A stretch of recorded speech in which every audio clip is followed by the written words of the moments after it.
Bonjour et bienvenue à Échangeurs Turcotte, une émission où on parle d'enjeux importants ou intéressants pour les gens de la MRC de Maria Chapdelaine. Aujourd'hui, on va parler d'un sujet sensible, on va parler de grossophobie. C'est quelque chose dont on ne parlait pas il y a même 10 ans, même si ça a, je pense, toujours existé.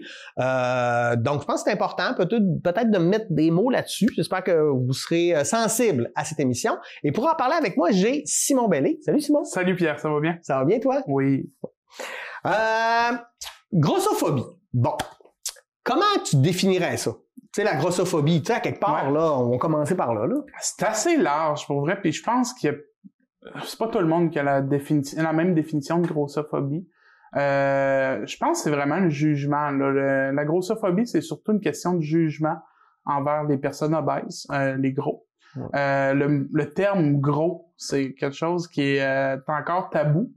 La majorité du temps, les gens osent pas dire qu'une personne est grosse, puis il y a des gros que ça choque. Je vais sûrement en choquer aujourd'hui. Moi, j'ai tout le temps été gros. Je me suis tout le temps défini comme étant quelqu'un de gros. Puis, ouais, même quand t'étais tout petit, là? Oui. J'ai pas de photo de moi où je suis pas obèse. OK. Puis, tu sais, peu importe où tu vas, tu te rends rapidement compte que tu deviens le centre d'attention parce que tu occupes plus d'espace, tu fais parler. Plus vieux, tu te rends compte aussi que les jeunes ont des questionnements. Ça arrive souvent que tu vas dans des lieux publics et que les jeunes enfants regardent leurs parents en disant « Regarde le gros monsieur ». Tu sais, la grossophobie est un peu partout. Ça peut toucher plus ou moins certaines personnes. C'est vraiment assez large. Tu dirais-tu que c'est parce que, à quelque part, au niveau de la société, c'est mal vu d'être gros? Oui, puis je pense pas que c'est une mauvaise chose nécessairement que ce soit mal vu d'être gros, parce que être gros, c'est pas nécessairement santé. Pour le réseau de la santé aussi, tu sais, on paie tout un peu de notre argent va pour le réseau de la santé. Ouais. Puis souvent, les personnes grosses vont plus avoir besoin de soins. C'est que c'est sûr que il y a un questionnement, il y a pas une crainte, mais il y a un jugement envers les personnes grosses. Ça veut pas nécessairement dire parce que quelqu'un est gros qu'il est pas en santé, mais il y a souvent une corrélation quand même. Là. Ouais, parce que tu décides pas, là. Toi, t'es pas amené de dire, je vais être gros, moi, non, exact, c'est ça. C'est jamais. C'est rarement quelqu'un qui va décider d'être gros. Mais souvent, c'est plusieurs choix, plusieurs cheminements personnels qui mènent à ça. Il y a aussi la génétique qui peut jouer beaucoup. Oui, je pense que oui. Plusieurs ont des métabolismes qui sont plus lents. C'est qu'à manger la même quantité de nourriture que quelqu'un faire le même exercice, des personnes vont prendre plus de poids, d'autres vont en prendre moins. C'est que... Moi, j'étais un exemple parfait de ça. Là. Moi, je regarde jamais ce que je mange tout ce que je veux, puis je prends pas de poids. Là. Moi, je regarde les publicités McDo, puis je prends 5 livres. Fait que, tu sais, toi, depuis que donc t'es tout petit, t'as un peu cette étiquette-là. T'es le gros de la gang, je me rappelle, tu faisais de l'impro, t'étais le gros de l'impro, j'imagine, c'est ça? Ça a toujours été ça. Tous les sports, même les travails, quand on travaille quelque part, qu'on a besoin d'un uniforme, quand t'arrives, moi, je me rappelle, j'ai travaillé dans la restauration un mois. Mais je suis arrivé, puis j'ai passé le mois à pas avoir d'uniforme. J'avais mes propres vêtements parce que la compagnie pouvait pas m'habiller. Il y avait pas de linge pour moi. Okay. Tu sais, dans la société, on n'est pas habitué à avoir des gens en surpoids. Là, moi, m'habiller, ça me coûte pratiquement le double. Pas parce que j'ai le double de tissu nécessairement, mais parce que je peux pas acheter du linge n'importe où. Là. Ben oui. Ça, c'est une des problématiques, en fait, aussi, s'habiller, là. Oui, 100%. Ouais. C'est quoi, là, peut-être ma question va être malhabile, là, mais c'est quoi la vie d'un gros, dans le sens, c'est quoi les défis au quotidien que quelqu'un comme moi ou qui nous écoute réalise pas? Ouais. Ces défis-là, là, quelqu'un qui est obèse, qui vit au quotidien avec son poids puis qui le surveille pas nécessairement ou qui a pas perdu de poids, on s'en rend pas vraiment compte. Mais là, moi, je suis en processus de perte de poids. Okay. Puis je m'en rends de plus en plus compte à quel point chaque sphère de la vie est plus difficile quand t'es obèse. OK. Que ce soit de monter les escaliers. Tu sais, moi, je m'empêchais pratiquement de descendre au sous-sol chez moi Ah ouais. Parce que de remonter les escaliers est un effort. Passer la tondeuse chez moi, je passais l'avant de la cour, puis j'allais me reposer toute l'après-midi parce que ça demandait un effort Supplémentaire. C'est que, tu sais, chaque petit détail qu'on pense même pas, juste de se déplacer, est difficile plus que pour un gros que pour quelqu'un qui est en santé, qui a un Oui, poids santé. ben, puis juste, tu sais, des affaires niaiseuses, là. Ouais. Mais on savait que tu venais, puis on a changé la chaise, parce que Absolument. probablement que t'aurais pas rentré Non, dans une chaise exact. comme moi Ouais. je suis là. Mais tu sais, c'est des choses à lesquelles on pense pas, là. Les chaises, personne n'y pense. Ouais. Tu sais, on va dans des restaurants, puis moi, je vais voir des photos avant du restaurant, voir les chaises sont comment. Est-ce qu'il y a des accoudoirs? Parce que souvent, les accoudoirs, ça rentre pas. Mhm. Je vais chez le médecin. Les chaises des médecins, souvent, c'est des chaises avec des accoudoirs, puis je reste debout dans le bureau du médecin parce que je rentre pas dans les chaises. Là. Ben oui. Il y a plusieurs trucs qui sont pas adaptés comme ça, qu'on pense pas nécessairement. Prendre l'avion? Prendre l'avion, j'ose même pas prévoir un voyage présentement parce qu'il faut souvent que je book 2 sièges, c'est sûr. Ouais. Tu sais, dans les véhicules, il y a des véhicules que les ceintures sont plus courtes. C'est que j'ai eu besoin de m'acheter un adaptateur de ceinture. OK. J'ai acheté un nouveau véhicule, puis la ganse était plus loin. C'est que pour faciliter l'accès, il a fallu que je m'achète une extension de ceinture. Ah ouais. Ouais. C'est vrai qu'on pense Non, zéro exact. à ça, là. Même pour l'achat d'un véhicule, là, Ouais. tu sais, je veux dire... Aller essayer un véhicule, souvent, les gens, c'est la conduite. Ah, est-ce que je me sens en sécurité dans le véhicule? Moi, c'est est-ce que je me sens à l'aise assis dans le véhicule? Ouais, ouais. Ah oui, c'est ça. Ouais.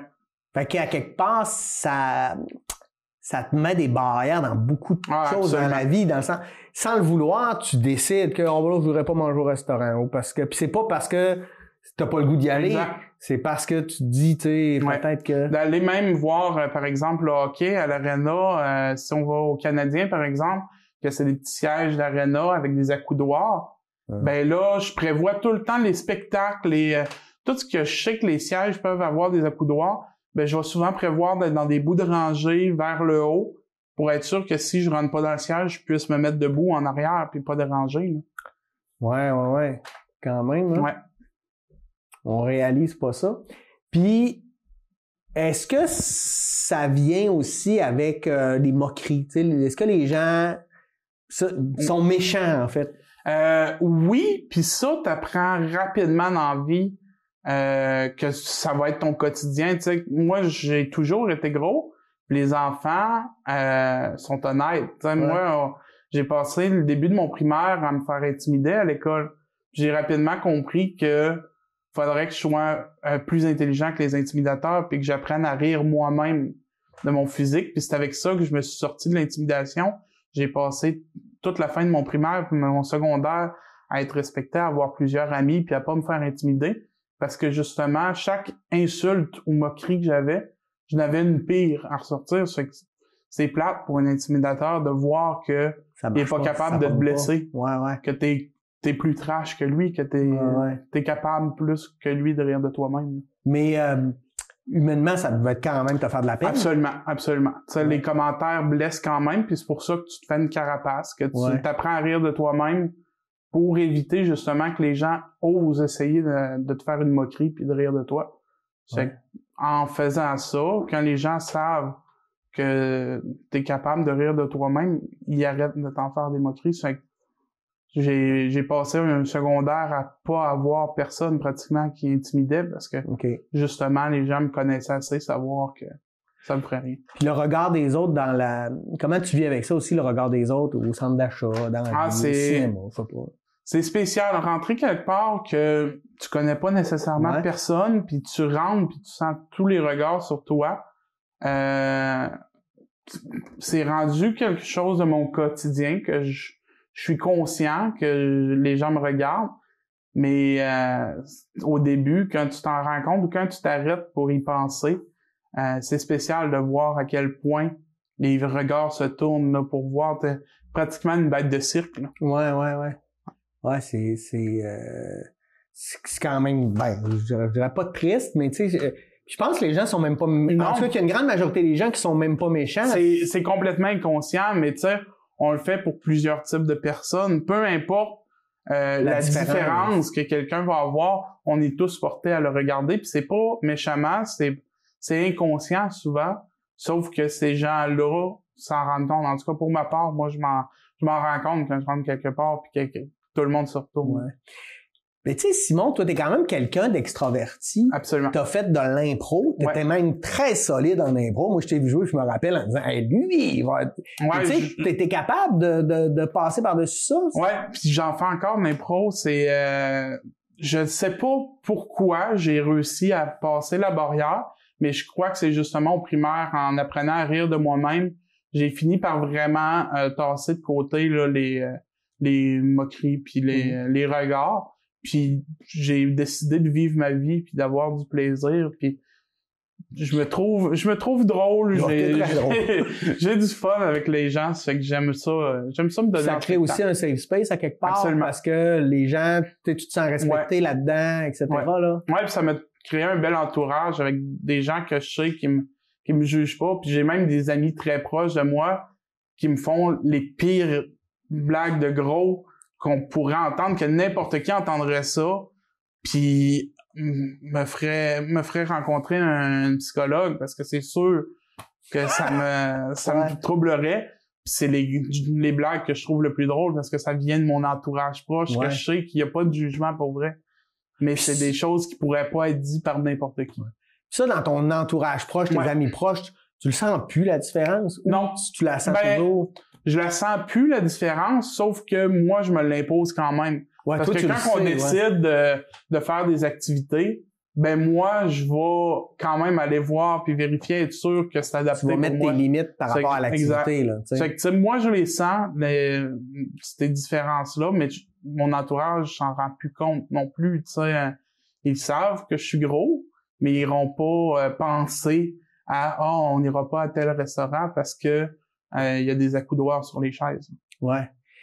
Puis, on sait que l'adolescence, c'est un moment, entre autres, qui est charnière dans notre développement, etc. Puis, c'est aussi le moment, je sais pas si tu veux que j'aille là, mais je vais pareil, OK? Je sens que t'es à l'aise. Tu sais, c'est le moment des premiers French, des premières blondes. Et ça, est-ce que toi, ça t'a touché ou finalement, ça a rien changé? Oui, non, ça change beaucoup. Faut que tu trouves quelqu'un qui va t'accepter pour qui tu es. Ouais. Tu sais, moi, mon secondaire, j'ai passé mon secondaire célibataire. Là. J'ai eu une relation dans ma vie, en vrai, avec une fille, puis c'est tout ce que j'ai eu comme relation de couple. J'ai eu des fréquentations, mais rien de vraiment sérieux. Puis c'est sûr, ça limite. Parce que tu veux pas nécessairement être avec quelqu'un qui pourra pas faire toutes les activités que tu as envie de faire, puis qui sera pas capable de te suivre au quotidien. Là. Ouais, je comprends. Ouais. C'est intéressant tout ça. Puis là, toi, t'as décidé t'as fait une page Facebook. En fait, t'as eu un problème de santé. Ouais. Je pense que c'est là un peu le départ de tout ça. Ouais, absolument, parce que j'ai tout le temps... Je pense qu'il y a beaucoup de gros qui sont comme ça. Moi, de voir des influenceurs qui parlent de perte de poids, puis de voir des régimes, puis comment perdre du poids, puis aller voir le médecin, que le médecin te dit constamment la même chose, que faut que tu perdes du poids, que là, ça pourrait t'amener à avoir des problèmes de santé. J'étais tanné de les entendre, puis ça changeait rien pour moi. Puis mon entourage qui me disait, par exemple, de faire attention à ma santé, ça faisait le contraire, puis ça faisait juste me donner l'envie de me rebeller, puis de faire tout le contraire de ce qu'il faudrait que je fasse.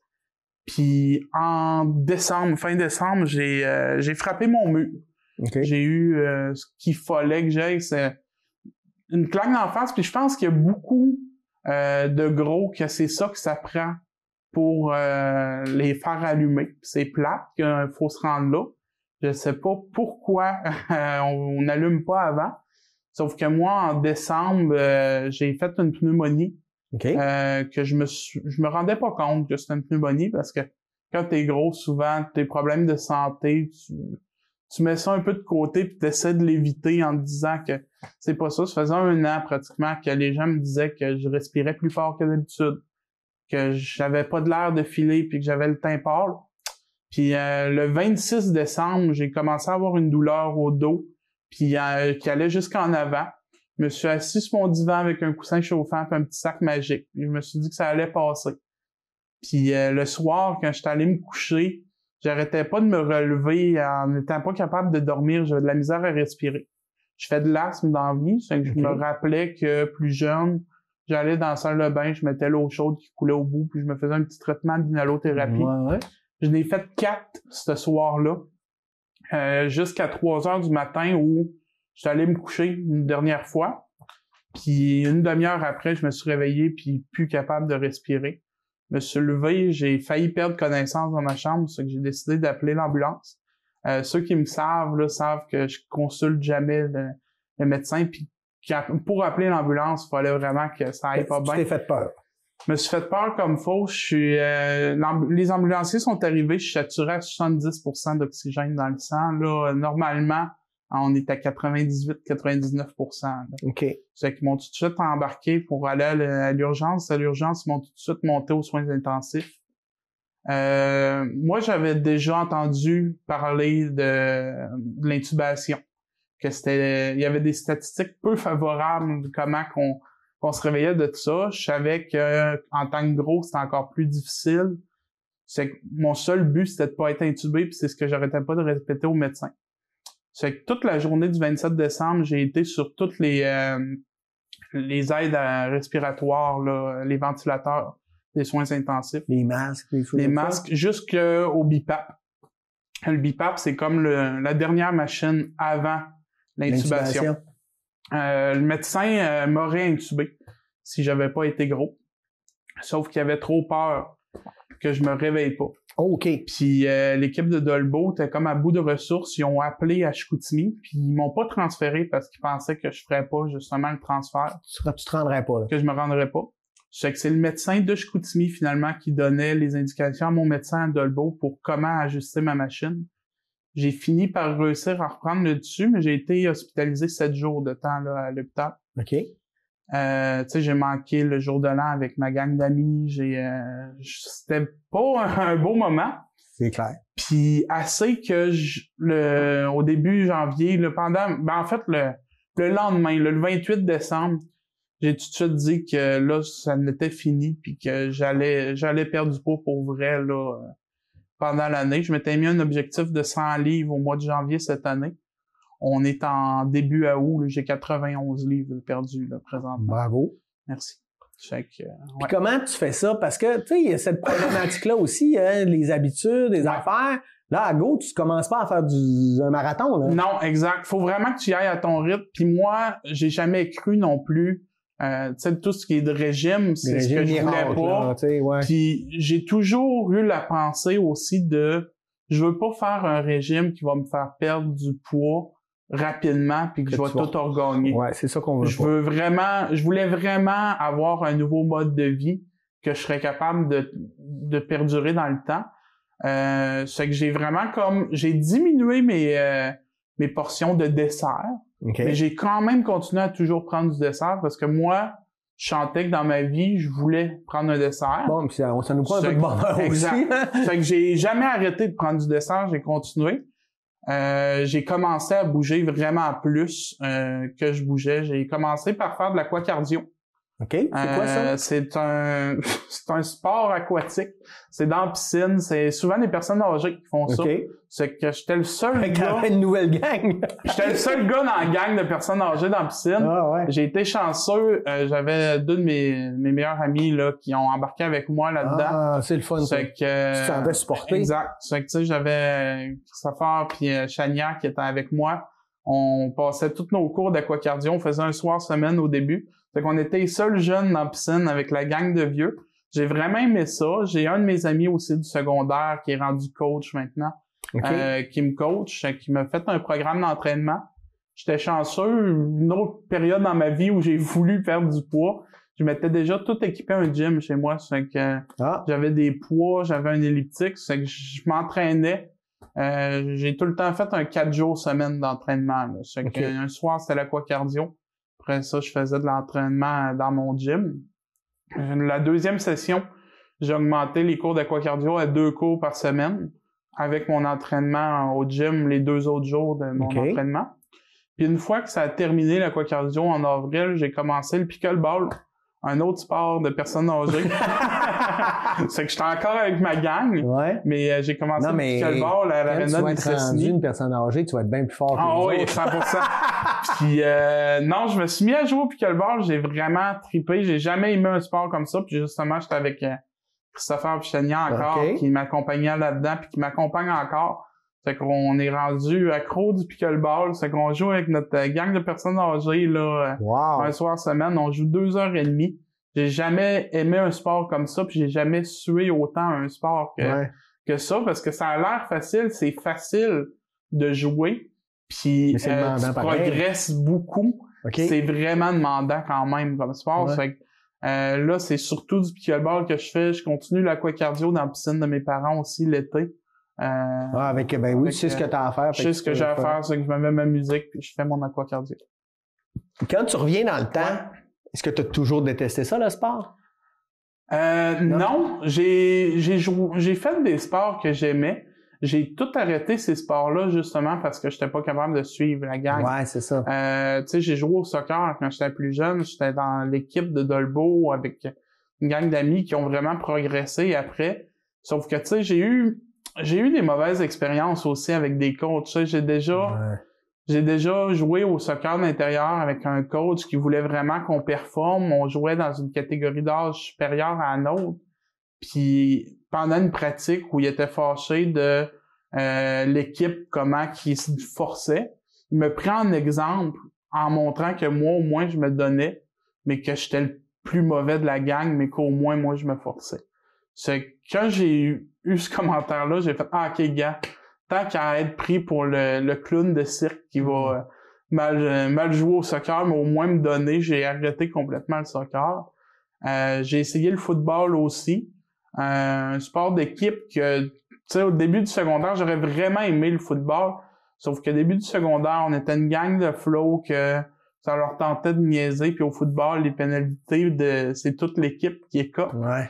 Puis de passer des cours, des soirées, dans le fond, à faire des push-ups, tout l'entraînement. À ma corpulence, j'ai fait « Ouais, c'est peut-être pas pour moi non plus le football. » C'est que j'avais lâché ces sports-là. C'est que, tu sais, j'ai toujours aimé les sports, les regarder. Tu sais, le hockey, j'ai été impliqué dans le hockey toute ma jeunesse. J'étais chronomètre, j'étais annonceur au hockey. Mais, tu sais, j'ai jamais été bon. J'ai appris à patiner à peine, puis j'étais pas capable de patiner. C'est que j'ai jamais joué au hockey. C'est que tous ces sports-là, que j'étais pas capable de performer, j'ai juste abandonné ce sport-là. OK. Ouais. Fait que là, t'es dans ton processus. Ouais. Tu vas clairement atteindre ton objectif. Ouais. Je suis confiant pour toi. C'est quoi ça, c'est ton objectif de l'année 1. Exact. Après ça, c'est dans... Qu'est-ce que tu fais? Ouais. Parce que là, à un moment donné, c'est pas juste d'atteindre ça. Non, J'imagine c'est ça, que toi, exact. t'as de l'ambition pour autre chose. Tu sais, moi, mon objectif, c'est vraiment d'atteindre comme mon poids santé. Je pense pas atteindre un poids. Tu sais, j'ai commencé, j'étais à 555 livres. J'ai mon pesé à l'hôpital, ça faisait longtemps que j'avais pas su mon poids. Parce que ça aussi, quand tu vas chez le médecin, la balance a une limite. OK. Puis moi, depuis le secondaire, mon médecin me pesait plus parce que je dépassais la balance. Ouais. C'est que c'était supérieur à 415 ou 425 livres. C'est tout ce que je savais. C'est que moi, je pensais garder le même poids à peu près. C'est juste que le linge rapetissait, puis je me rachetais du linge un peu plus grand. Ouais. C'est que c'est dans le lit d'hôpital cet hiver que j'ai été chanceux, je suis arrivé, puis c'était mon médecin de famille qui était de garde aux soins intensifs. C'est que tout de suite, elle me pesait avec le lit parce qu'elle voulait avoir la donnée vu qu'on l'avait pas eu depuis plusieurs années. Puis quand elle me l'a dit, j'ai vraiment pris un coup. Clairement. J'ai fait, OK, 555 livres quand même. C'est que là, mon objectif serait d'être à 300. OK. C'est que c'est quand même une perte de 255 livres. Ben oui. Là, tu sais, mon premier objectif, c'était 100 livres pour l'année. Là, je vise le 125 vu que ça va bien. Puis après ça, je vise de continuer. Mais tu sais, je me mets pas de deadline à long terme. J'y vais vraiment comme plus à court terme pour me donner des objectifs challengeants. J'ai créé le groupe Facebook, justement, où je mets mes résultats, que j'ai appelé « Botte-toi le cul » pour qu'on se botte le cul en gang. Ouais. Je suis content, les gens embarquent, ça les motive aussi. Sauf que la vraie raison de pourquoi j'ai créé ce groupe-là au départ, c'est vraiment pour me motiver moi. Parce que je savais qu'en me mettant publiquement comme ça, en mettant mes résultats, les journées où je serais découragé puis je déciderais de jeter l'éponge, ben qu'il y avait du monde qui était au courant puis que ça me tentait pas d'avoir l'air du gars qui a pas réussi. J'étais pas juste seul avec toi-même ou ta décision de t'apprends pas. Là, il y a des gens, tu t'es impliqué, tu t'es engagé à, puis les gens embarquent avec toi là-dedans. Là. Ouais. Puis t'es conscient aussi que, tu sais, la journée que tu vas être à 300 livres, tu vas être encore considéré comme un gros. Absolument. Mais tu vas être un gros en forme, qui supporte mieux son poids, puis qui est en meilleure santé, puis qui est plus proactif dans la vie à quelque part. Là. Exact. C'est ça l'idée? Ouais. Tu sais, j'ai pas l'intention de... Tu sais, je veux pas devenir super svelte puis super athlétique, puis ça, c'est mon opinion présentement. Ça se pourrait que dans 1 an ou 2, je fasse « Hey, finalement, on vise le 200 livres, puis je vais courir des marathons. » C'était ma blague que je disais aux soins intensifs. J'étais là en sortant d'ici, moi, je cours des marathons, mais j'ai tout le temps haï la course. Ouais. Puis je perds du poids, tout est vraiment plus facile présentement, mais je pense jamais aimer la course. Tu sais, je marche puis parce qu'il faut que je bouge, mais si j'ai la chance d'aller jouer au pickleball ou d'aller faire de l'aquacardio, à la place d'aller marcher, ben c'est ça que je vais faire. Même si c'est plus demandant, ben moi, la marche ou la course, c'est pas ce qui me motive. Ça peut changer dans les prochaines années. Ouais. Mais, tu sais, pour l'instant, tout ce que je veux, c'est être en forme puis être capable, justement, de pas être limité. Puis, je vais être honnête, mais j'ai ça aussi, la course. Je comprends pas. Mais bon, ça a l'air que c'est bien malade puis que le monde aime ça, c'est la mode.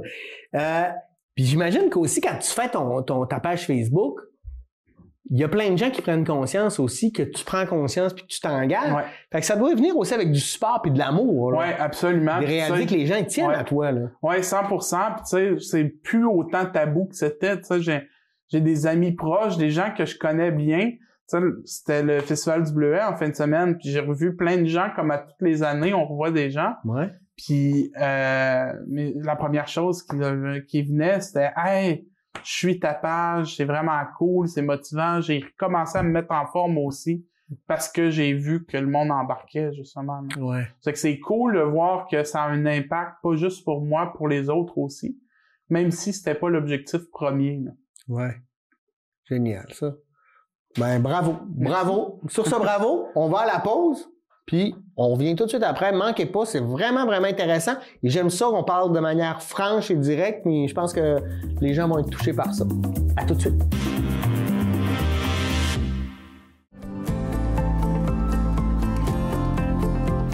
On est dans un monde d'images, de paraître, alors que c'est le contenu qui compte. Puis le contenu, ben, il est produit par qui? Il est produit par vous. Puis moi, le contenu que je veux, c'est le contenu de gens qui s'intéressent aux mêmes enjeux que moi, qui sont du même secteur que moi, du monde qui vivent dans mon milieu, dans ma communauté, proche de chez nous. Bien ça, c'est tout ce que tu retrouves dans les télés communautaires autonomes. C'est pour ça qu'il faut que tu regardes ces télés-là. De toute façon, je sais que tu le regardes en ce moment, et puis je te donne du bon contenu. Hein? Donc, c'est déjà un pas dans la bonne direction. Je suis fier de toi. C'est fini le temps où on s'abreuvait d'un journal qui a été écrit avant hier dans une grosse ville loin de chez nous. Non! On veut savoir ce qui se passe chez nous, des affaires qui nous intéressent, les enjeux locaux. Tu sais, la télévision communautaire autonome, bien, ça parle de nos vrais gens, de nos vraies nouvelles. C'est pour ça que faites comme moi, regardez cette télé-là, c'est là que ça se passe. Oh que oui! Réseau Culture Saguenay-Lac-Saint-Jean. C'est l'accès direct à 200 artistes, organismes, travailleurs et travailleuses culturelles. La culture au Saguenay-Lac-Saint-Jean, une culture de proximité.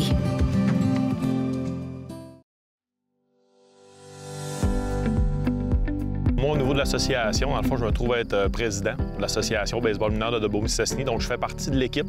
Donc, là, des quelques parents là, qui étaient là initialement là, pour redémarrer le baseball à Dolbeau-Mistassini. Nous, on est une équipe d'environ présentement une dizaine d'entraîneurs qui entraînent les jeunes là, à tous les mercredis et à tous les jeudis, donc pendant tout l'été. On se fait aider par quelques parents aussi là, dans certaines catégories. Là, quand ils voient sur le terrain, des fois, qu'il y a un entraîneur qui est absent pour X raisons, les parents viennent nous aider. Ils viennent encourager les jeunes, faire la gestion des bancs aussi. Donc, on travaille avec cette équipe-là. Puis on a aussi des gens en arrière-plan, si on veut, là, qu'on voit pas, puis qui nous aident. Mon implication bénévole à l'Association du baseball, c'est premièrement, je suis sur le comité organisateur. Dans le fond, l'OBNL qu'on a créé pour l'Association du baseball de Debout-Mistassini. Je suis sur le comité. Puis en même temps, je suis coach de la catégorie U11. J'ai commencé à m'impliquer à ce niveau-là. Quand je suis venu demeurer à Dolbeau-Mistassini, mon garçon, il avait 5 ans. Donc, c'est à ce moment-là que j'ai commencé à m'impliquer dans le baseball. Arrive la COVID, donc le baseball a arrêté, bien entendu. On ne pouvait plus aller sur le terrain pour pratiquer. Puis une fois que la COVID a été terminée, on n'avait pas entendu parler nécessairement qu'il allait avoir une relance du baseball. Donc, à ce moment-là, j'avais pris un peu l'initiative de contacter Paul Morel, qui est notre personne ressource au niveau des loisirs pour nous aider dans ces choses-là. Puis il y avait déjà un groupe de parents qui s'était manifesté à ce moment-là aussi pour redémarrer le baseball. Donc on s'est tout mis ensemble pour redémarrer ça. Donc d'où l'importance du bénévolat.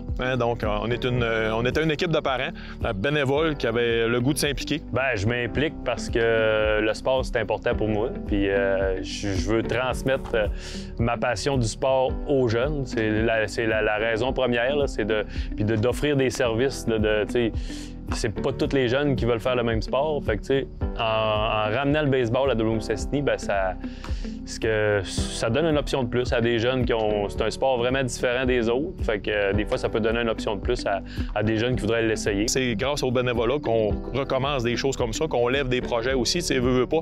C'est beaucoup de temps, c'est beaucoup d'investissement de temps, mais c'est beaucoup aussi de coûts autour de tout ça. Là, on se le cachera pas. Là, quand on parle d'uniforme, on a eu des partenaires qui se sont impliqués avec nous autres pour ça. Fait que si c'était pas de ces choses-là, ça pourrait pas grandir. Puis le bénévolat est bien important parce que c'est vraiment une ressource qui est importante en termes de temps d'implication. Si t'as pas d'implication bénévole, on peut pas... il faudrait charger des prix exorbitants pour faire la pratique des sports. Fait que ça prend du monde passionné. Puis ça prend... l'implication bénévole est primordiale parce que sinon, toutes ces associations-là, ces sports-là, ça tient sur le bénévolat. Si on n'aurait pas du bénévolat dans des choses comme ça, c'est pas nécessairement tous les projets ou ce genre de projet-là qui réussiraient à grandir où ce qu'on est rendu aujourd'hui.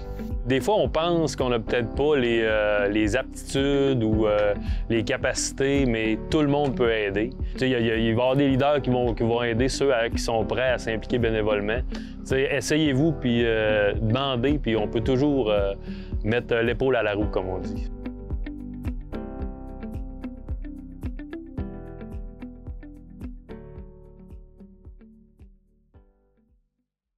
Les bénévoles donnent de leur temps en s'impliquant avec cœur pour enrichir la communauté. Le 5 décembre, joignez-vous à nous pour célébrer leur dévouement et leur générosité. La Journée internationale des bénévoles pour ensemble faire une vraie différence. On est de retour. Je vous rappelle qu'aujourd'hui, on parle de grossophobie avec Simon Bellé. Merci Simon d'être là. Ça fait plaisir. Là, mettons, je suis en train d'écouter cette émission-là, puis je me dis, hey, c'est inspirant, moi je suis peut-être en surpoids, j'ai de la misère à me motiver, où on va la chercher, tu sais, même toi, t'as dit que ça a pris une claque d'en face, tu sais, qui était un grave problème de santé. Comment ça aurait pu se passer autrement, tu sais? Comment trouver cette motivation-là ou cet intérêt-là, tu sais? Des fois, j'ai l'impression qu'il y a des gens qui ont comme bien qu'abandonné, tu sais. Exact. C'est vraiment dur à répondre parce que ça dépend tellement de facteurs puis de chaque personne. Tu sais, moi, pour vrai, j'ai essayé plusieurs fois dans ma vie de perdre du poids. J'ai tout le temps perdu un peu de poids puis de taille de vêtements vu que je savais pas le poids que je perdais pour vrai. Ouais. Mais tu sais, je le sais pas comment on peut faire pour aller chercher cette motivation-là. La seule chose que je sais, c'est que c'est sûr qu'il faut que ça parte de la personne elle-même puis pas de l'entourage. Faut que tu le fasses pour toi et non pour les autres. Exact. Ouais. Parce que le faire pour les autres, c'est ce que j'ai l'impression d'avoir fait souvent. Puis c'est là que tu reprends ton poids. Puis c'est là que tu reprends tout ce que tu as perdu puis que tu en reprends plus parce que justement, c'était pas une bonne raison pourquoi tu le fais. Tu sais, moi, mon entourage est super content que je sois de plus en plus en forme. Mes amis, tu sais, je suis plus capable de suivre des activités. Ils attendent moins après moi, mais je le fais pas pour eux autres. T'sais, moi, cette partie-là, même si je suis super content d'être capable de les suivre. C'est pas pour leur bonheur à eux, je le fais, c'est vraiment parce que je sais ce qui peut m'arriver, puis ce qui a failli m'arriver. Puis c'est pas cool de te coucher le soir en sachant pas si tu vas te réveiller le lendemain, là. Non. C'est- Fait que le reste, de vraiment, le les faire amis, vraiment c'est un pour peu toi. collatéral. Là, Ouais, tu sais. exact. Tu sais, moi, pourquoi je le fais, c'est pour que moi, demain, je me réveille puis que je puisse continuer à vivre puis voir ce qui se passe autour de moi. Tu sais, mon meilleur ami, il a eu une fille puis j'ai la chance d'être son parrain, tu sais. Wow. Puis moi, c'est ce qui me tenait en vie, là, le 27 décembre, là, ce que je pensais. Tu sais, moi, j'ai tout le temps été le genre de gars à dire, ça me dérange pas de mourir jeune. Ouais. Moi, je veux vivre ma vie à fond, puis de On finir verra. ma vie à 110 ans dans un CHSLD, c'est pas ça qui me tente. Ouais. Sauf que le 27 décembre, je pensais à ma filleule qui avait 2 ans et demi. J'étais là, je peux pas croire que je serais pas dans la vie de cette petite fille-là plus longtemps que ça. Là. Ouais, C'est ce qui me gardait en vie. Là. ouais, je comprends. Ouais, c'est touchant, Ouais. ça. Ouais, c'est ça, mais c'est motivant. Vous allez Ouais. chercher, en fait, dans chaque personne, il y a une motivation à quelque part, là, tu sais. Absolument. Ouais. Fait D'aller... que c'est juste de trouver un peu ce qui va te faire, tu sais, de comprendre ce que tu vas gagner. Puis ça, tu peux pas le voir, tu sais. Là, j'ai 91 livres de perdu, là. Puis tu me dirais de me mettre un sac à dos sur le dos avec 91 livres. Je suis même pas sûr d'être capable de passer une journée, là, Mais de tu le durer ma faisais journée. à tous les Mais je jours. le faisais à tous les jours, là. Je descendais en bas faire mon lavage, je remontais mon panier de linge de peut-être 30 livres avec mon 91 livres, là. Ouais. Mais là, je fais les mêmes choses, c'est beaucoup plus facile. Ouais. Mais j'imagine pas le refaire avec tout le poids que j'avais. Ça va être motivant aussi, parce que là, tu vois comment, là, tu te sens mieux, Ouais, puis en disant, mais là, j'ai encore à perdre. Fait que exact. C'est que je sais que là- ça va être encore plus facile. Tu sais, je le vois, là, que là, j'ai 91 livres de perdu, puis c'est rendu 100 fois plus facile. Ben, si je continue à perdre tout le poids que je veux perdre, Mhm. ben, je sais que je vais me regarder à 464 livres présentement, puis je vais dire, ben, crime, c'était tough à 464 livres, là. Mhm. Là, c'est bien plus facile. C'est que, tu sais, de voir que tout va être plus facile, que je vais être plus en forme, que, tu sais, là, ma tondeuse, là, je la passe en avant, en arrière, je m'en vais aider mon chum à corder du bois, puis il y en a pas de problème, là. Ouais. Avant, je faisais un qu'en avant, puis je restais couché tout le reste de la journée, mon énergie était finie. Ben oui, c'est ça. Donc, tu as plus d'énergie. Ouais. Tu dois être plus productif à quelque 100%. part. Ouais. Tu sais, tout le temps, tes soirées, la motivation de faire de trucs, Exact. etc. Là. Ouais. OK.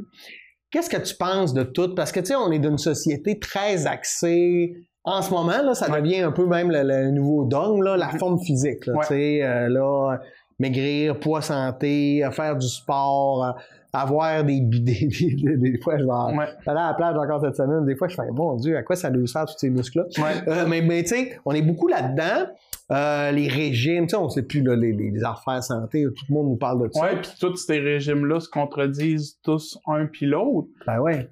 C'est quoi tu penses de tout ça, là? Ben, tu sais, je pense que c'est quand même sain d'avoir la discussion, de voir que c'est pas nécessairement santé d'être obèse, mais c'est pas nécessairement santé non plus de trop vouloir être mince non plus, tu sais.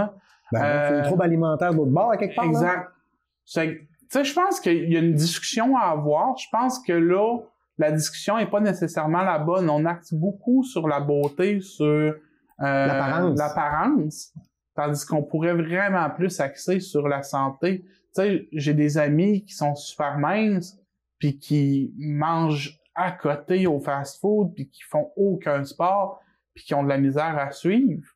Tandis que t'as des gens qui sont obèses, qui sont capables de bouger, là, puis de suivre. Ça fait que je pense qu'il faudrait vraiment plus axer sur la forme physique, la santé, que d'axer vraiment sur faudrait tout qu'on soit des bodybuilders découpés au couteau. Là. Ouais. Puis, tu sais, là, les Ozempic, là, mettons, Ouais. les remèdes miracles. Je dis Ouais. pas que ça marche pas, là, que je connais pas ça, là. Exact. Tu sais, C'est quelque chose qui est intéressant ou qui est pas, je sais pas? Ça dépend aussi des gens. Tu sais, moi, je le sais que prendre l'Ozempic ou n'importe quel autre médicament ou d'avoir une chirurgie bariatrique qui permettrait de perdre du poids plus rapidement, ça marche, ça fonctionne. Là. C'est des choses qui existent. Pour moi, ça marcherait pas parce que je serais pas fier de moi. Là, tout le poids que j'ai perdu, là, j'ai pris aucun médicament pour perdre du poids. J'ai rien qui coupe la faim. Tu sais, j'ai un plan alimentaire que mon coach m'a fait. C'est ça que j'ai été surpris. Je mange plus que je mangeais avant. OK. Mais tu manges mieux? Mais je mange mieux. Ouais. Tu sais, je mange plus de protéines, je mange des légumes, je mange... Tu sais, je suis plein après mes repas, là. J'ai l'impression d'avoir trop mangé. J'ai pas trop mangé. J'ai mangé beaucoup de protéines, moins de calories. J'ai pas de place pour aller me chercher du McDo le soir avant d'aller me coucher. Là. Ouais. Tu sais, je pense que ces médicaments-là peuvent aider à un certain point. Ça dépend du mental, je pense, de chaque personne. Ouais, parce que j'ai un ami, moi, qui a eu la chirurgie bariatrique. Ouais. Puis, mais tu sais, après ça, il y a eu la chirurgie pour enlever de la peau. Après ça, il y a eu une autre affaire. Puis, tu sais, moi, je disais que ça crée d'autres problèmes de santé. Ça crée beaucoup de problèmes. Chaque chirurgie est dangereuse. Ça peut créer des problèmes. Puis, tu sais, moi, j'étais déjà depuis 4 ans sur la liste pour avoir la sleeve à Roberval. OK. Puis, je pensais que c'est ce qui me motiverait à perdre du poids. Puis, finalement, ça me motivait pas plus qu'il faut. Là, cet hiver, ils m'ont mis sur la liste pour avoir la chirurgie à Québec, qui est le bypass, qui est la plus grosse chirurgie, qui vont rabouter des bouts d'intestin pour que tu aies moins faim plus rapidement. Sauf que moi, je veux pas me rendre à ces chirurgies-là parce que je sais que je vais avoir besoin de la chirurgie pour me faire enlever de la peau plus tard. Ouais. Puis j'ai pas envie d'avoir plusieurs chirurgies. Puis ces chirurgies-là vont aussi changer tout le mode de vie après. Là. Quelqu'un qui se fait faire la sleeve pourra plus rien que manger une tasse ou une tasse et demie par repas. C'est la capacité de son estomac. Ouais, il va être obligé d'avoir des vitamines à chaque jour. Il va être limité dans ce qu'il peut manger. D'autres barrières à quelque part. Toi, tu prends le chemin le plus long, mais où tu prends le chemin le plus long, mais au moins, je vais être fier de mon parcours. Ouais. Puis, je serai pas limité après non plus. Parce que, tu sais, je pense que c'est sain quand même, des fois, d'avoir des excès, là. Tu sais, j'arrive la fin de semaine du Bleuet, là, du Festival du Bleuet. Moi, c'est ma fin de semaine avec ma gang d'amis. On se rassemble tous chez nous. Ben, en fin de semaine, je l'ai échappé, là. Ah ouais. J'ai pris de la boisson, j'ai pris des chips, des bonbons, je me suis fait du fun avec ma gang d'amis. Faut vivre. Puis, je me sens pas coupable de l'avoir fait parce que, justement, je sais que je vais être capable de récupérer ce que j'ai fait. Puis, je le fais pas à toutes les fins de semaine, je le fais pas à chaque jour. Comme avant, j'aurais pu le faire, t'sais. Ouais, c'est ça. C'est vraiment juste d'être conscient de ce que tu fais puis de tes choix. Puis, je respecte tous les gens qui prennent, justement, les autres alternatives, tu sais, le Ozempic, puis tous ces médicaments-là, ou qui vont se faire la chirurgie. Si ça les aide, tant mieux. Moi, je sais que de me faire, par exemple, le bypass, je vais perdre mon poids 3-4 fois plus vite, c'est sûr. Mais je vais le reprendre parce que j'aurais pas adopté le mode de vie. Les bonnes habitudes de vie, c'est ça qui a fait qui est difficile. C'est que, tu sais, faut jumeler ces médicaments puis ces chirurgies-là à vraiment le changement de mode de vie. Tu sais, moi, présentement, j'ai pas l'impression d'être au régime. J'ai pas l'impression de me priver de rien. Ouais. Tu sais, je prends toujours ce qui me tente quand même. Je peux même aller manger au restaurant sans cheater, sans que ça nuise à mon... Sans sentir que tu triches ton mode de... Sans que ce soit un repas de triche, là. J'ai certains restaurants que je suis capable de me faire des changements au menu pour respecter mon plan alimentaire. Tu sais, moi, chez Subway, par exemple, je prenais un 12 pouces avant. Maintenant, je prends un 6 pouces, mais je double la viande. C'est que j'ai la même quantité de protéines, mais t'as moins mais j'ai 6 pouces de moins de points de pain. Je prends des sauces qui sont moins caloriques. Je prends des légumes dans le sous-marin. C'est que j'ai un gros 6 pouces, là, tu sais. Je finis mon 6 pouces puis je suis plein. C'est ça. Sauf que je m'en tire à 590 calories. Je pense que je suis en bas du 600 calories. C'est ce que j'essaye de viser par repas, tu sais.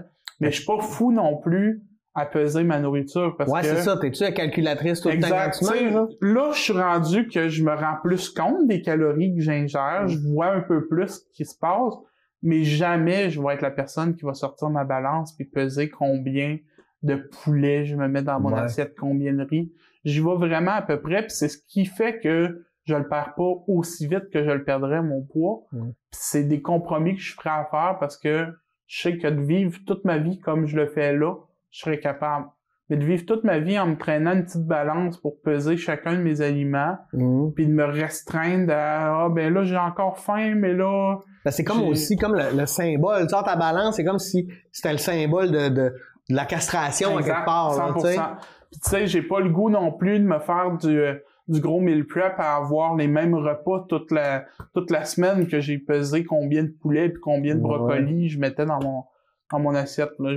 J'aime manger, j'ai toujours eu du plaisir à manger. Ben, je veux quand même garder ce plaisir-là, même si je mange plus santé. Ben, c'est un plaisir, manger. Même si tu découvres des nouveaux aliments, des nouvelles manières, des nouvelles épices, des nouvelles choses. T'as-tu fait du diabète? J'ai été chanceux dans ma vie. J'ai tout le temps eu un suivi. J'ai pas fait de diabète. La seule chose que j'ai eu, c'est un cholestérol un peu élevé, mais jamais à avoir de la médication. Le seul problème de santé que j'ai, c'est de l'apnée du sommeil que je fais. Fait que j'ai une machine pour dormir. Là, ils l'ont changé justement cet hiver. Je suis rendu à la plus grosse machine qui est comme le BiPAP, qui est exactement ce que j'avais à l'hôpital. Mais là, j'ai le BiPAP pour dormir la nuit. Est-ce que ça serait une victoire pour toi de réussir à plus l'avoir, ta machine? Absolument. C'est sûr, ce serait une victoire de plus l'avoir. Sauf que, tu sais, pas de là à perdre la qualité de vie que j'ai, parce que j'ai eu cette machine-là à un moment que je passais mes journées à dormir, je m'endormais sur la route, j'étais fatigué parce que je respirais pas. C'est que, tu sais, oui, de ne plus avoir cette machine-là, un jour, ça va être une victoire, mais j'ai pas envie de la perdre en perdant la qualité de vie. Exact. T'es capable de vivre avec la machine. Là, ouais, 100%. Super, ça. Ouais. Mettons, là, tantôt, je te demandais quel conseil tu voudrais donner à des gens qui... Mais là, je vais virer ça de bord. Qu'est-ce que tu aimerais dire aux gens qui ont... Pas qui t'ont méprisé, mais qui ont toujours, tu sais, un peu faire... Voyons, fais donc des efforts. Voyons, tu sais, qui parlaient ou qui traitaient un peu les gens obèses, tu sais, de manière comme si vous étiez des lâches, puis que c'était de votre faute, puis que... Tu sais, c'est... Tu sais, les méchants, hein? Ouais, c'est une pensée qu'on a souvent, ça. Puis tu sais, je suis vraiment pas bien placé nécessairement pour dire le contraire, parce que j'ai les mêmes réflexions que tout le monde. Même si je suis gros, si je vois un gros, mon premier réflexe, même si je sais que c'est pas ça va être « Ah, cette personne-là a pas fait d'effort. » Mais c'est pas vrai. Moi, je suis allé voir plus jeune une nutritionniste qui m'a vraiment bien expliqué ça, puis c'est... Tu sais, il y a des questions de génétique, il y a des questions de métabolisme.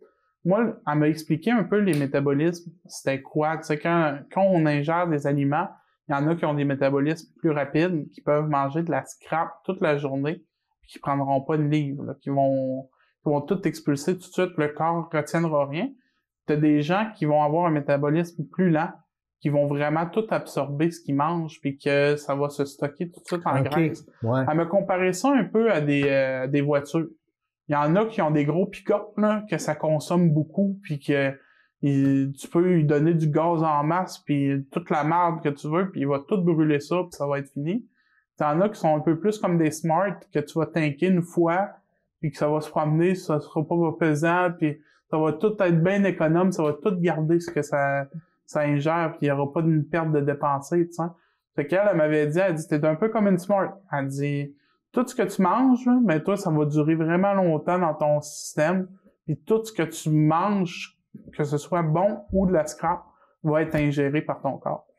C'est que, tu sais, c'est de réussir à changer cette façon de penser-là, qui est dure à changer, parce que on n'a pas toute la même réalité. On peut tous manger la même chose ou faire le même exercice puis pas prendre le même poids que les autres. Ouais, c'est ça. C'est ça que c'est dur des fois. Les gens font des... On est bon pour faire des généralités, là, tu sais. Ah, lui, demain, donc, tu sais, bon, j'ai connu quelqu'un comme ça, fait que là, tout le monde qui est en surpoids sont tous pareils. Exact. Fait que quand même complexe. Tu penses-tu qu'à travers tout ça, il y a des, je dirais pas des charlatans, mais il y a des gens qui abusent un peu de cette, tu sais, de la doctrine de la santé, là? T'en as-tu vu, toi, à travers ça? Tu te disais, t'allais voir des conférences, t'allais voir, tu sais, t'as-tu senti des fois que vous aviez le dos large, des gens qui ont en surpoids? Ouais, ben, je sens pas nécessairement qu'il y a des charlatans proprement dit. Tu sais, je peux aller en voir beaucoup parce que je pense qu'il y a beaucoup de gros que c'est ça, là. Aller voir, par exemple, des conférences sur la perte de poids, ça va juste nous faire sentir mal puis sentir à quel point on n'est pas dans la norme, comment que... Ouais. Tu sais, moi, c'est ça. Pèse sur le bobo Ouais, plutôt que moi, c'est d'aider, ça là. que ça faisait, là. C'était surtout de me tourner le couteau dans le plan en me montrant à quel point j'étais pas normal puis qu'il fallait que je change, ça. Mais je pense que chacun a une bonne intention à quelque part. Il y en a que s'en foutent un peu plus puis qui veulent juste promouvoir leur truc. T'sais, je vois des influenceurs, là, depuis que je perds du poids, mes fils d'actualité Instagram, Facebook sont remplis de vidéos de perte de poids. Puis il y en a que je vois que c'est un coach, par exemple, qui montre son processus de perte de poids, mais il y a à peu près 1000 vidéos sur sa perte de poids, qu'au début de la vidéo, il est gros, puis à la fin, il est mince. Puis je peux pas concevoir que lui, en débutant sa perte de poids, il a décidé de faire 1000 vidéos de lui obèse en se disant, quand je vais avoir fini, je vais toutes les finir. Je vais toutes les finir avec moi mince. C'est que, tu sais, il y a certains influenceurs comme ça que je vois que je suis sceptique sur la démarche puis c'était quoi le but. Tu sais, ce coach-là, par exemple, c'est un Américain, puis les théories que je vois, parce que je suis pas le seul à me poser des questions sur cette personne-là. Puis ce que j'ai vu, c'est que ce serait un coach qui a fait exprès de prendre beaucoup de poids pour le reperdre avec sa méthode, pour montrer que ça marche, pour se faire de l'argent. Au contraire, t'as des gens comme Jimmy Sévigny, qui sont québécois, que c'est vraiment une personne obèse qui a perdu beaucoup de poids, puis que là, essaie d'aider les autres en faisant des programmes d'entraînement, puis en faisant de la nourriture, des collations plus santé, qui correspondent à des collations moins santé. Sauf que il y a pas de... Tu sais, chacun a sa ligne de mire, puis ils disent pas toutes nécessairement la même chose. Puis ce qui est important, je pense, c'est vraiment de trouver quelqu'un qui va correspondre à ce que tu recherches. À écouter ton corps aussi. Exact. Il reste à peu près 5 minutes à l'émission. Y a-tu des rêves que tu avais abandonnés en se disant ça, je pourrais jamais, tu sais, que tu as laissé tomber, que tu commences à revenir en disant hey, peut-être que finalement, je pourrais. Honnêtement, pas vraiment, parce que moi, je me suis jamais empêché de vivre. Tu sais, c'est ça. Je pense qu'il y en a que oui, 100%. Moi, justement, tu sais, j'ai continué de me donner en spectacle. J'ai jamais eu honte de ce que j'avais l'air. J'ai toujours eu du fun avec les gens. J'ai aimé ça, faire rire le monde, et j'aime encore ça. Je me suis jamais vraiment limité à cause de mon poids. Les seules limitations que j'avais, c'est à cause de ma forme ou justement de où je pouvais aller. C'est que, tu sais, là, je sais que ça va être de plus en plus facile de prendre l'avion, d'aller voir des spectacles, puis de faire ce que je veux vraiment. Mais est-ce que ça tu sais, c'est pas ça qui te motive. C'est pas ça qui me motive. Puis je me limitais pas à cause de ça. Je trouvais toujours des moyens d'y aller quand même. Tu sais, quitte à écouter le spectacle debout ou à être sur le bord de la rangée puis pas être confortable 1h30, ça me dérangeait pas tant que ça. OK. Parce que je me limitais pas. Ouais. Ben, y a-tu des choses que tu vois ou que tu entrevois que tu te dis hey, si je me rends à ce poids-là, je vais m'offrir ça, ou tu sais, je vais pouvoir, je sais pas, là, tu sais. Ouais, ben, tu sais, oui, tu sais, justement ça, de pouvoir aller à un concert, par exemple, ou un spectacle d'humour, ou peu importe, parce que je suis un grand fan d'humour. Ben oui. Puis, tu sais, maintenant, plus ça va aller, plus je vais pouvoir être libre d'aller m'asseoir où je veux, puis d'être plus proche en avant, de pas être tout le temps au fond de la salle, caché. Parce que t'as l'impression que tu déranges. Pour pas déranger, tu sais, je vais être plus apte à y aller, puis justement, voyager, tu sais, j'ai toujours voulu voyager. J'étais allé en secondaire 5, j'étais plus petit, j'ai pris l'avion, mais j'étais déjà limite. Fait que, tu sais, je veux pouvoir retrouver un poids où je vais pouvoir aller dans l'avion sans me demander s'il faut que je m'achète 2 sièges d'avion, tu sais, sans être obligé de tout le temps penser à mon poids à chaque fois que je veux faire une activité. C'est sûr, tu sais, quand je vais avoir atteint 300 livres, je sais que la majorité des trucs sont adaptés quand même jusqu'à ce poids-là. Puis juste de pouvoir aller magasiner du linge normalement. Ouais, quand même. Tu sais, d'aller dans des magasins, essayer du linge, là, ça fait depuis mon secondaire, j'ai pas pu le faire, tu sais. Il y a des magasins spécialisés, il y en a ici aussi, à Dolbeau, on en a de plus en plus qui stockent de la grande taille. Sauf que ce qui est difficile, c'est justement s'offrir ce qui coûte aussi cher. Là, ici, tu sais, souvent, c'est beaucoup plus facile d'acheter en ligne directement parce que ça va être moins cher, puis il y a vraiment beaucoup moins de choix. Là, tu sais, on est chanceux au Québec, il y a Maximus, qui est une compagnie qui habille de X large à 4X large, à 6X large, je pense qu'ils disent. Sauf que X large, ils ont beaucoup de stock. 5, 6X large, c'est plus petit. Tu sais, moi, j'habille du 5, 6X large en chandail. C'est que, tu sais, souvent, je vais chez Maximus, sur le site de Maximus, je regarde, puis là, j'ai le choix entre 2 ou 3 chandails. Fait que là, je choisis un des 2 ou 3, puis j'y vais. Mais tu sais, on est chanceux parce qu'il y a des magasins comme ça qui font une belle sélection quand même. Tu sais, c'est vraiment du beau linge, sauf que faut que tu sois prêt à payer ton polo 90$, là. Ouais. Fait que tu sais, t'as pas le même budget magasinage, mettons, que avec le même budget, t'as pas autant de morceaux. Ouais, c'est ça. D'aller magasiner puis d'avoir plusieurs morceaux de vêtements pour le même prix, ben ça va être cool aussi. Ça va être le fun. Ouais. Ouais, super. Merci, Simon. Ben, merci, Pierre. C'était vraiment une belle discussion franche comme je les aime. T'as pas évité aucune de mes questions. Non. J'espère que je t'ai pas mis mal à l'aise avec tout ça, qu'on était capable. Ouais. J'espère aussi que ça a démystifié un peu aussi c'est quoi la vie puis comment on est, tu sais. Ouais. Puis, hey, bon succès. Merci beaucoup. Pas bonne chance, parce que c'est pas de la chance. Non. Tu travailles fort pour ça. Bon succès dans ton processus. C'est beau à voir, puis je suis très fier de toi, puis tu peux aussi être très fier de toi. Merci beaucoup, Pierre. Puis ta filleule va être aussi très fière de toi, de t'avoir longtemps dans sa vie. Yes. Merci beaucoup, Simon. Merci à vous d'avoir été là. J'espère que vous avez apprécié cette émission. Et nous, on se dit à la semaine prochaine pour une nouvelle édition d'Échangeurs Turcotte. Bonne semaine!